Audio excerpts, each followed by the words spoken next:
शरीरं स्वरूपं यथा वा कलत्रं यशश्चारुचित्तं धनं मेरुतुल्यं मनश्चेन्न लग्नं गुरोरङ्घ्रिपद्मे ततत्किं ततत्किं ततत्किं ततत्किम्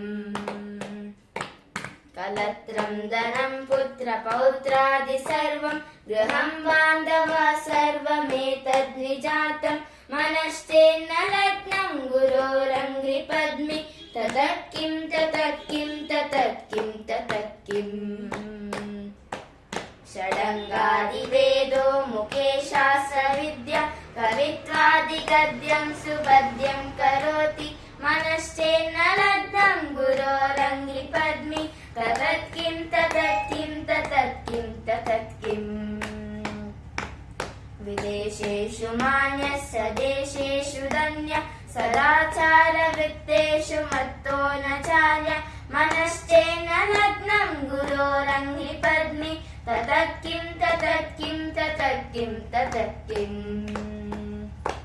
क्षमामण्डले भूपभूपालवृन्दे सदा सेवितं यस्य पादारविन्दं मनश्चेन्न लग्नं गुरोरङ्घ्रिपद्मे ततत्किं ततत्किं ततत्किं ततत्किम्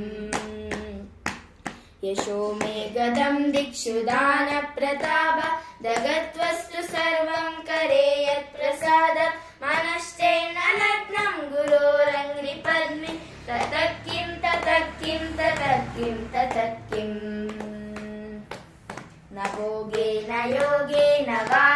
विराजो न कान्तामुखेनैव वित्तेषु चित्तं मनश्चेन्न लग्नं गुरोरङ्घ्रिपद्मे ततत्किं ततत्किं ततत्किं ततत्किम्